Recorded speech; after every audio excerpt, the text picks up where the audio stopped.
Hello, everybody. Welcome to another Inkarnate live stream. I hope everyone is doing well today. Today we're doing our editor Q&A. Super excited about that. Make sure if you have any questions about how to operate the editor, go and put that in the chat and we'll go through that. Hello, King Clown. Welcome. Good day to you, my friend. Again, today is going to be our editor Q&A. If you have any questions concerning the editor, please feel free to put them in the chat.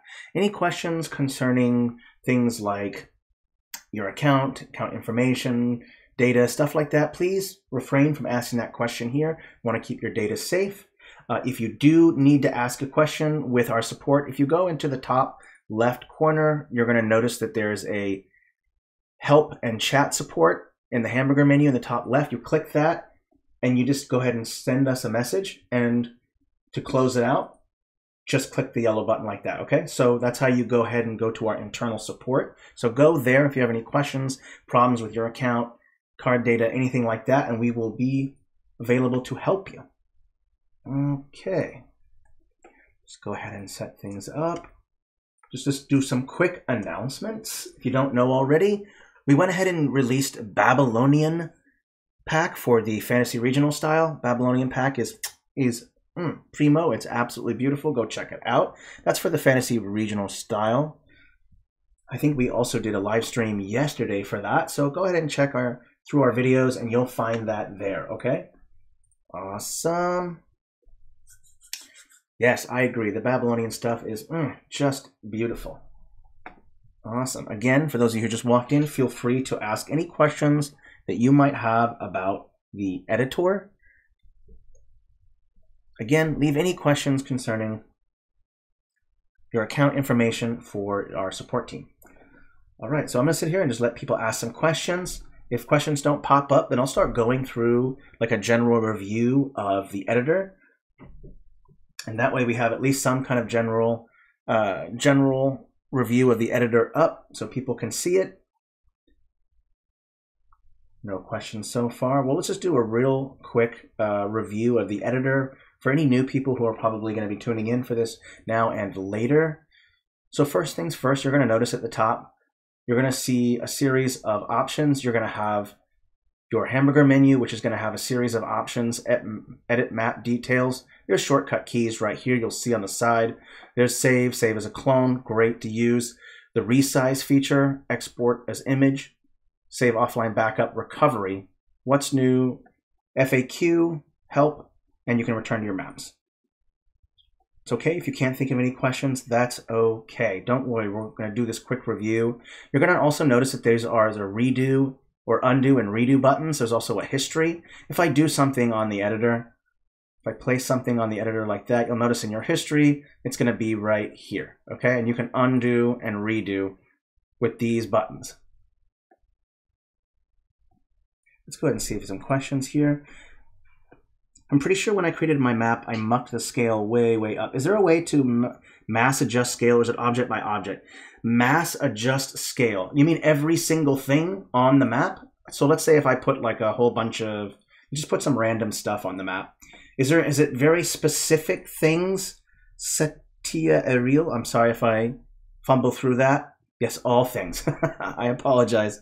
So, all right, so let me quickly just throw some stuff on the editor, on the canvas here, and then we'll see about something. You can select everything. Let me first just pick some stamps and put them down real quick. So just put a whole bunch of stuff. You can do with the select all option. So if you were to move over to here into your right panel, you'll see there's a select all option, and you can just control things as a whole. So everything, if you click the hot corner right here, then it will adjust everything as a whole as an anchor point into a corner. Now, if you want to do it individually without doing that, you just click the size button and each one will individually change instead of the whole thing scaling together. Those are the two ways that I'd recommend to do it. Again, I don't recommend the hotbar doing it like this because, again, you'll scale everything like that and you don't want that. So instead, you'll probably want to go to this, select everything, and just go to the slider bar like this. I hope that made sense. Mostly trees and mountains, and by hand. And now, yeah, it is difficult to do, but I hope that helped. Malika 88. Sorry if I don't pronounce that right. Don't know if this is a proper question. I'm very new with Inkarnate. I have a problem with applying shadows on top of trees, like the terrain darkens but can't darken the trees.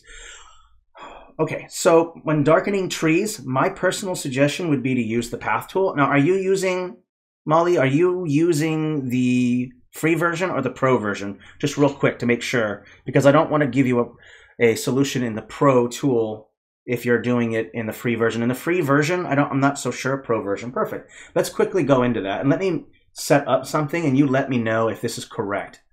Let me put down a tree.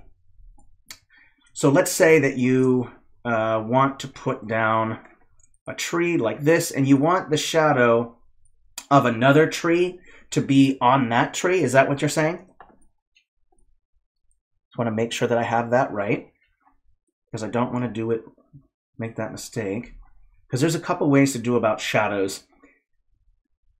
So let me just make sure real quick. Molly, do you know if it's just any kind of tree, like a tree shadow on top of another tree? Well, I mean, okay, let's see if I understand this correctly. I mean, shadows overall, not other trees. Shadows overall? I'm not sure I fully understand the question, but I mean, you just want like a shadow from like a building, like maybe being cast on a tree as well. Is that what you mean? Just want to make sure that I understand it correctly before I try to explain it. Okay, there are 3 ways to go about doing shadows, like the paint shadow. Oh, painting. I would recommend, and maybe I misheard this, but Path Tool is an absolute savior for doing shadows on top of other objects. So let me turn off the blur real quick. I'm going to use this free draw option, and I'm going to drop the opacity down. Let me just look at it real quick and see how it looks. There we go. Yeah, that looks good. Okay, so normally when I want to put a shadow on top of an object and the object shadow doesn't work, and you don't want to flatten it right to the background or the foreground, because then you might accidentally paint over it as you're texturing your ground. So the path tool is one option that you can use to make a shadow. So just make sure that your path is above whatever object you're trying to paint. And if you want, let's say this side of the tree to have all the shadows, then you would go through like this and kind of just paint in, and I'll make it a little bit thicker too. And there are also blend modes, but for now, I'm just going to kind of paint this whole section. Oopsie, that looked like an error. Better be careful. Oh, there, I did it. Yikes, no, don't do it. Okay, so there's your path. And if I boost it up like this, you'll see that it's black, but there's also tons of options that you can do. You can change the blend mode, and the blend modes will just allow it to blend a little bit better. And I think just normal, for me, I just use normal and then drop the opacity down. And then if there's any holes, I like to also just put on a shadow. And that shadow kind of helps to fill in any spaces. And it also kind of creates a little bit of a blur. So you can kind of do shadows that way. Honestly, I absolutely love using the path tool. There is a quick there's kind of a caveat to the path tool, is that if you're doing a lot of filling like this, if you're kind of doing a lot of it, what will happen is that we'll kind of lag a little bit, and it might jut out to the side. Just so you know, if you want to know a way of try to avoid that, you can always shrink down whatever you're trying to put a path on first, and then put the path down like this. So that way it's smaller and you don't have as much to fill up.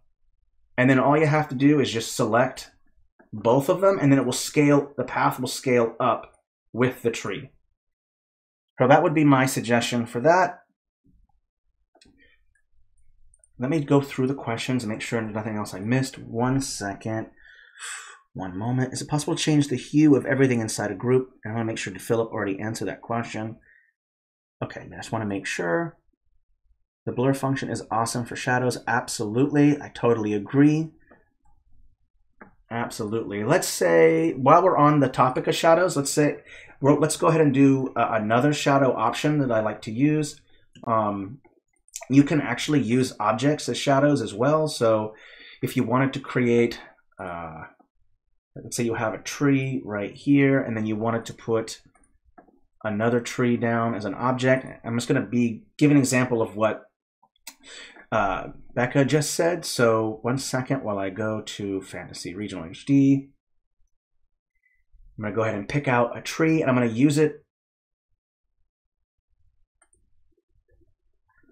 real quick. 1 second, let me type in tree, and I'll get to the other questions. Thanks for the patience. Okay, 1 second here. So let's say this is your tree right here. Make sure you put it a layer below, like this. Oopsie, and I don't want to do that. And you have a tree right here. You can drop the opacity all the way to black. Drop the brightness to 0 and drop the opacity. And then you can also blur it as well.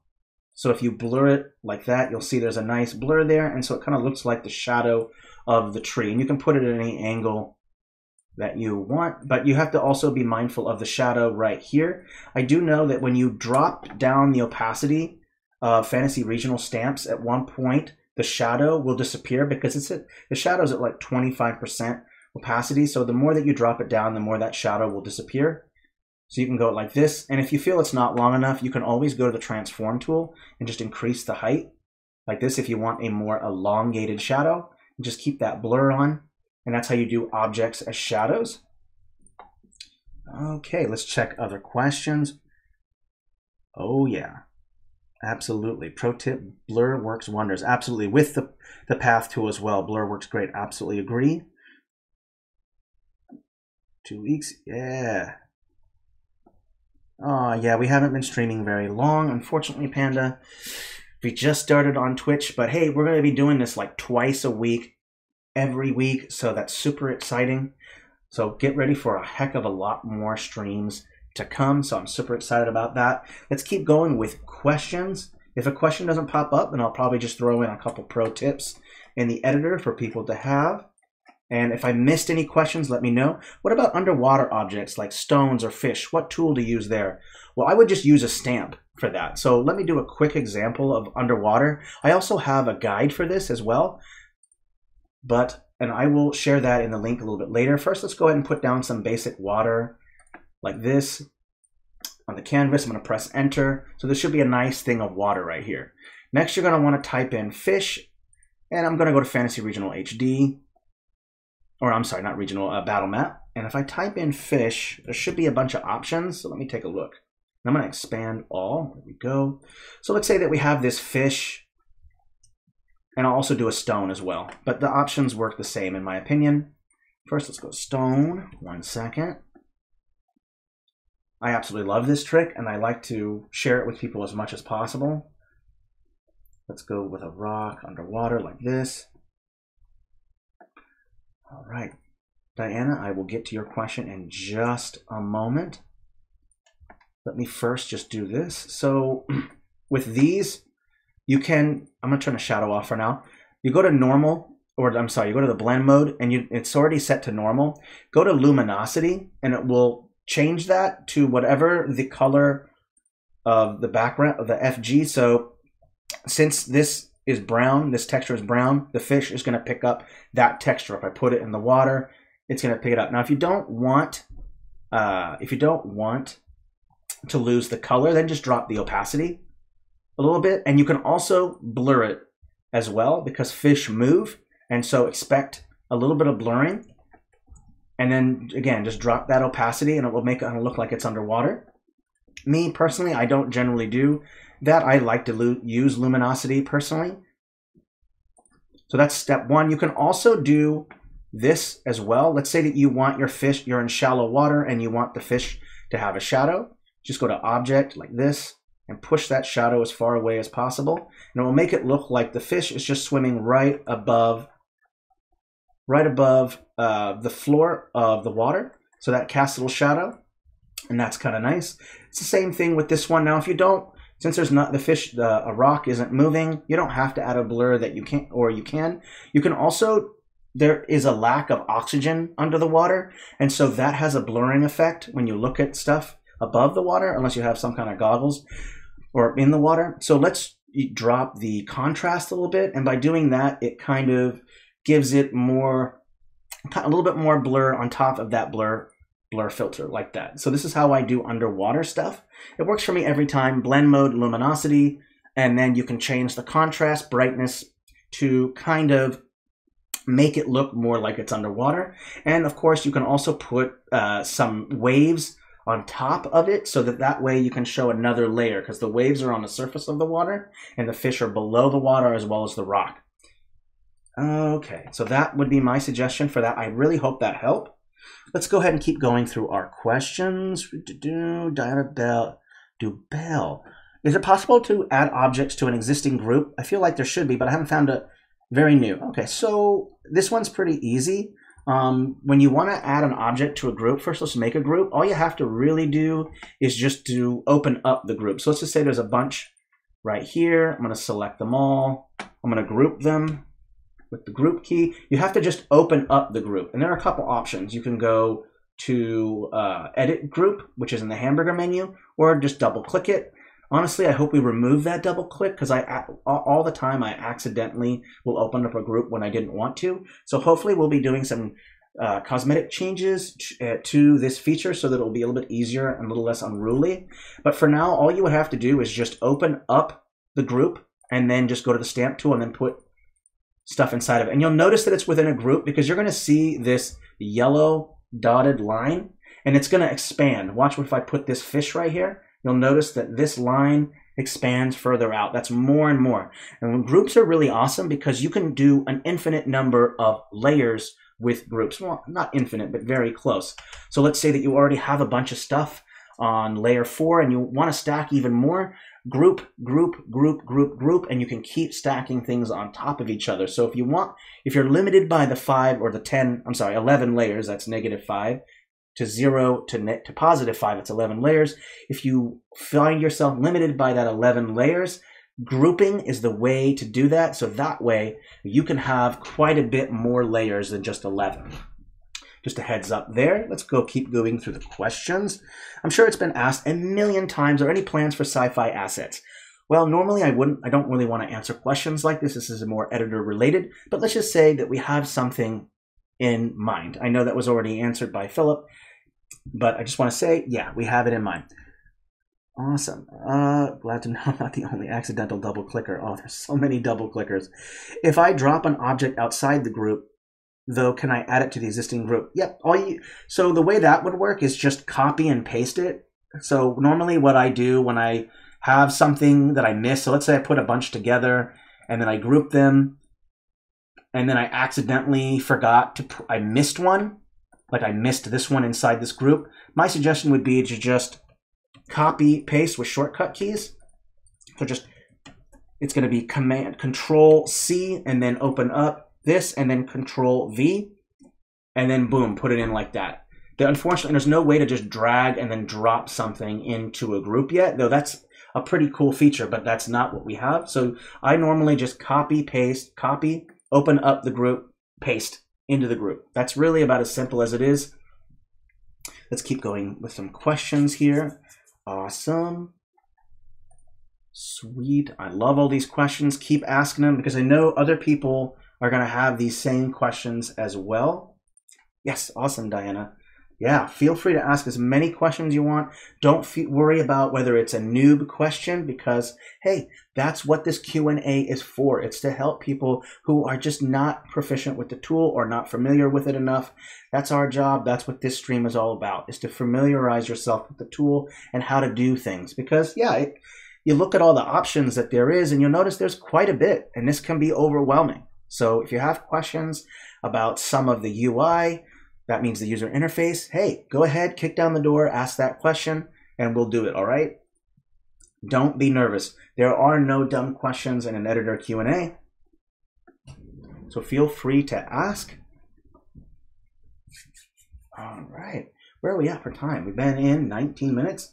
Sweet. We could probably go for another 10, 15 minutes, and then we'll call it good. I like to keep these nice and short.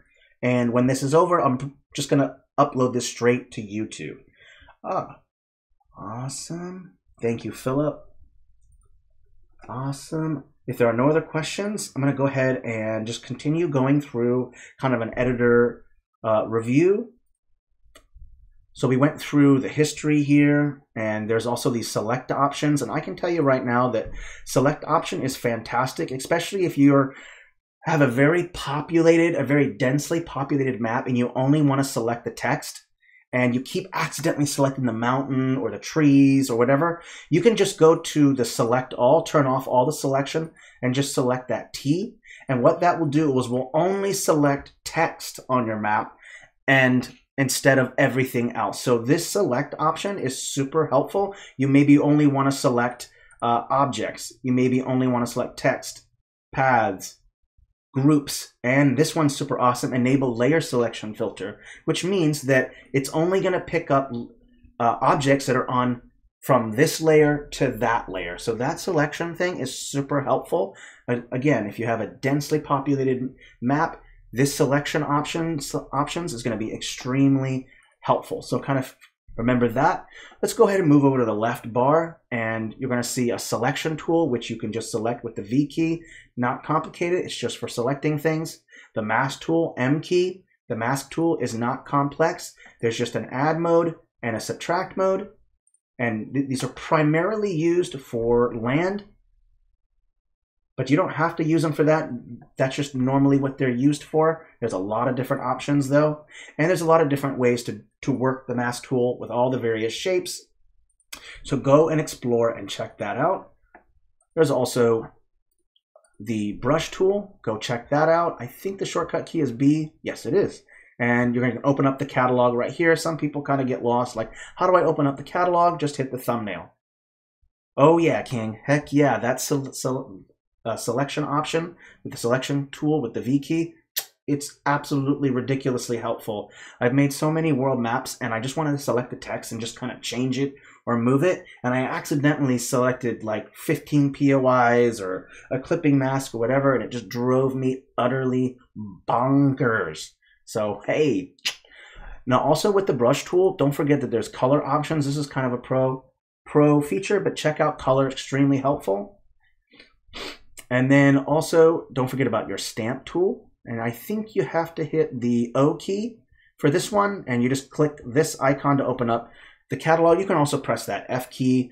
You're going to see lots of options here. This is pretty big. We're going to have to go over this in a full-on stream, how to explain these more detailed options. But there's some great ones in advanced options, your placement, your filters, and your transform. I just want to say real quick on placement that placement is really, really helpful. Let's say that you have a stamp that's not in a stamp set. So let me remove stamp sets from our options and then just put in single stamps. This is a cool option. Not many people are aware of this. So I'm going to click single stamps. And let's say that I want to have multiple of that. You can click placement multiple, okay? And then you can put multiple of a single stamp set instead of, or a single stamp, instead of having to single click. So always remember this, in the placement multiple, you can actually change that to multiple. So it's the same effect that a stamp set has. You can just drag, you can click, hold, and drag. Same thing with single stamps, just click that multiple option there. Really helpful, go use that. Text tool, T key, not complex. We just added a whole bunch of new fonts a little while ago. So check all those out, a whole bunch of new ones. Cool ones with frills and curls and stuff, super cool, very, what's the word, calligraphy-like, great stuff. Path tool is great. Check out the new option for segments, which is super ridiculously helpful. You can just do segments with the path tool like this, extremely helpful. I use the path tool all the time, but for doing shadows, for filling in a crater with water, whatever. You just keep single click and it will do this. And then once you press escape, it will go ahead and make that no longer editable. So check out that new segment feature, ridiculously helpful. There's also our note tool. Not much to this one. All you have to do is just click on the screen and then a note will pop up. Just put in whatever you want. I'm just going to put fart. There you go. So there you go. And you just want to click it to kind of open it up. And you can also click this button right here to make all of them pop out. If you don't know how to get rid of it, you can absolutely do that by just clicking right here. And then, hold on a second, it's kind of stuck. We can edit here. And there should be a delete option. Hold on one second. How do I find it? It won't work. There we go. How do I? Okay, I guess I don't know how to delete a note. I thought I did. It looks like it's not working. So I'll go ahead and take a look at that. Notes, not complicated. Your grid, showing your grid, all the various options there. That's also where the resize is. Resize tool is magic. If you want to, let's say, make a region map from your world map, the resize tool is what you're going to want to use from that. Or if you want to expand a regional map into a world map, boom, there you go. The resize tool is what you're going to want to use.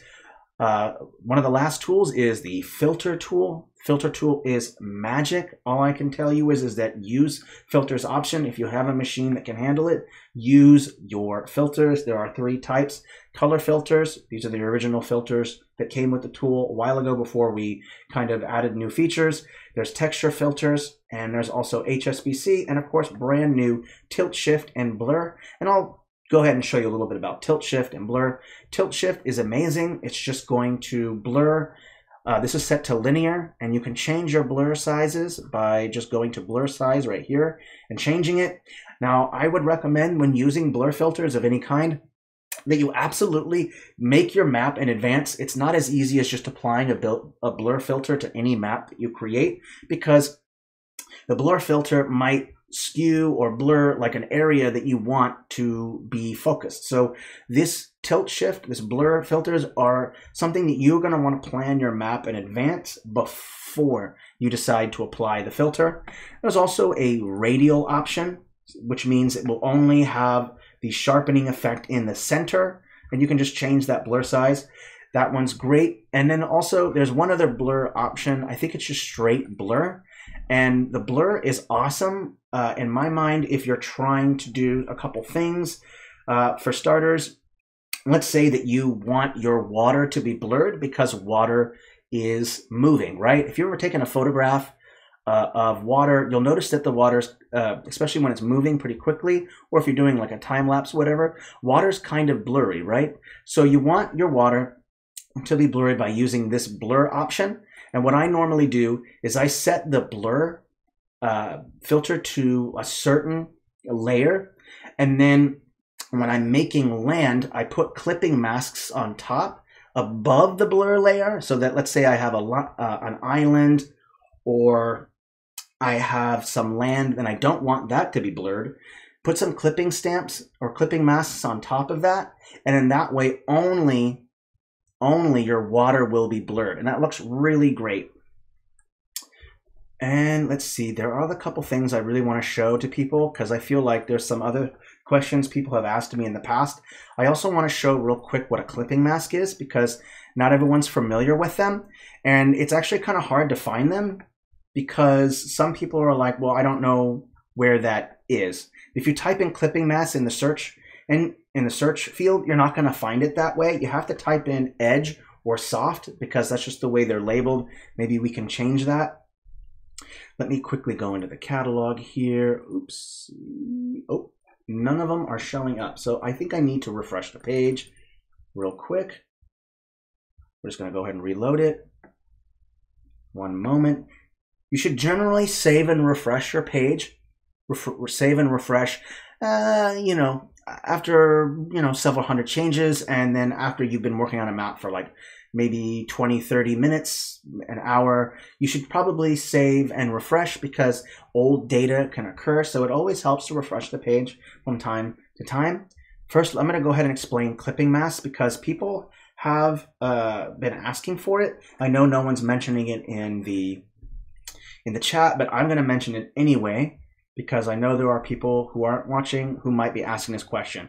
So when you open up the styles and the packs, you just click Fantasy Battle Maps. I'm turning everything off and just select clipping mask, and you'll see the two kinds. Let me just open up the titles so you can see them. Edge Smooth and Edge Soft. So if you just type in Edge in your search bar, then the clipping masks will show up. Now let me quickly just give a demo on the clipping masks, and I'll show you one thing that I've been doing lately, which I think is super cool. So I will go over to Fantasy Regional HD real quick, and I'll show you some tricks with the clipping masks that I have done. And I'm going to type in Mesa real quick. There we go. Okay, so let's say that you want to make a series of really tall cliffs, and we don't have like tall cliff options, unfortunately, and I wish we did, but we don't have them quite yet, but we will. Don't worry, that's on the to-do list. Let's just assume that, let me flip this around real quick. There we go. Let's just say that you want to use this face as a nice tall cliff, right? This is a nice tall cliff, and you want that to be that cliff face. Let's just copy and paste, kind of move this over a little bit more. I'm going to show it to at least where there's some cliff face. So 1 second, and I will show you. Okay, let's put it behind, actually. There we go. That'll do just fine. Another one right here. Oh, whoa, what just happened right there? Yikes. I have no idea what just happened there. It just vanished. Poof. Just went away. Okay, hold on 1 second here. I'm going to show this real quick. It's kind of a trick that I just kind of discovered myself, and I want to share it with you because it's super cool. So now I'm going to go ahead and just group it so it's all in the same layer. And then I'm going to try to zoom it up as much as I kind of can and pretend that this is kind of a cliff face. So now I want to go in and just go to my clipping masks. I'm going to turn this off, and I'm going to turn Fantasy Regional off. And I'm going to go ahead and take these edgy shapes and make sure it's a layer above. And remember, it's going to pick up whatever texture is on the FG layer with clipping masks. So I'm going to go ahead and take this original texture, that brown texture, and I'm just going to make it go all the way across. Make sure I set to FG. That's the 1 key. Enter. Boom. There you go. Okay, now let's keep adding clipping masks. And you're going to want to place them on to the point where you're going to get rid of basically the peaks like this. And so what you've created here is kind of a nice cliff face for you to place whatever you want. And it's not just Fantasy Regional. You can do a lot with these clipping masks. They also work for other styles as well. Fantasy Battle Maps works just fine. And so what I've done is kind of create this cliff right here. And it looks like it's created some rather large, some nice elevation. And that is what I have been experimenting with. And you can do the same thing in Fantasy Battle Maps. Clipping masks work great for making a bridge. Let's say that you want to construct your bridge in Fantasy Battle Maps, and all you're doing is just creating two walls, putting them side by side. Let's say you put 4 posts, one on the end of each wall piece, then put a clipping mask below that, and then boom, there's your wall. And then all you have to do is just paint whatever road texture that you're using right on top of the clipping mask to make a bridge. And I think there's a guide for that as well on my profile, so go check that out. I can go ahead and push that all in later. Let's see, is there any other questions? I think I went over clipping masks, went over the editor, not everything, but a lot of things. Is there any other questions that people might have, and we can go ahead and address those? If not, then we will call it good. It's already been, where are we at for time? 33 minutes. Yep, this is the good time to go if there are no more questions. How do I find shortcuts? Oh yeah, absolutely. Finding shortcuts is easy. So right down here, you're going to see shortcuts, or you can press K for keyboard. Just think K, keyboard. And to go ahead and the keyboard shortcuts will pop up. Everything that you need is going to be right here. If you see any that aren't there, let us know. We'll make sure to go ahead and fill that in, though they should be all be there. Thank you, Philip. That's actually a great freaking question. Absolutely. That's how you find shortcut keys. And I'm going to see what else I can kind of help with. Maybe there's some questions about exporting. Let's just go over the export real quick.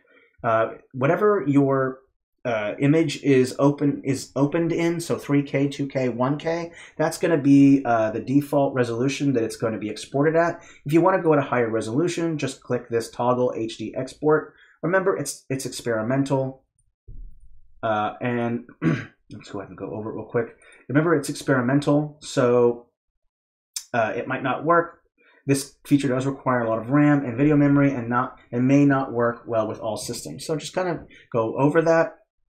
And you can go all the way up to 8K, and 3K was what it was opened in, so that's the lowest it's going to go. If you're in 3K, you obviously aren't going to be able to export it in 1 or 2K. It's the lowest export it can do is what it's already in. So if the editing resolution is 1K, you can go 1K all the way to 8K. Quick trick, if you want to have a 4K, if you want to have a 4K export and you want it immediately, just open the map in 4K and it will export default 4K. And that's the highest editing resolution is 4K. If you want an 8K one and you want it to not take as long, let's say that it's in 2K and you want to go to 8K, open it up in 4K and then export in 8K, and it will take less time because it's already in 4K. Okay, if you're at 1K and you want to go to 8K, it's going to take a heck of a lot longer. So just boost the editing resolution as high as you can get, 4K, and then export at 8K, and it won't take nearly as long.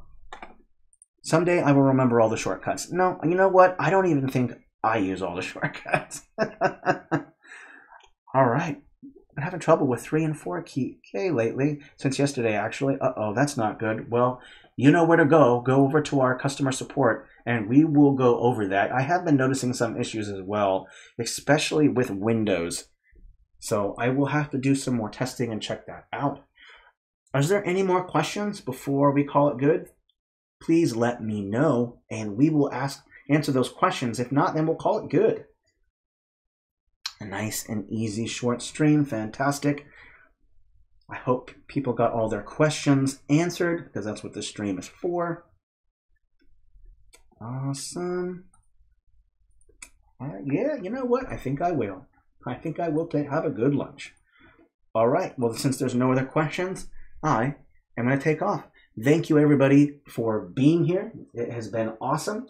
Just so you know, next week, stream on Monday, the 21st, is going to be, there's going to be no stream on that day. I'm going to be on my honeymoon, not my honeymoon, sorry, my wedding anniversary, so I won't be there, but there will be Understanding Filters stream on Wednesday, the 23rd. Super exciting, can't wait. Filters are primo, and you should absolutely use them.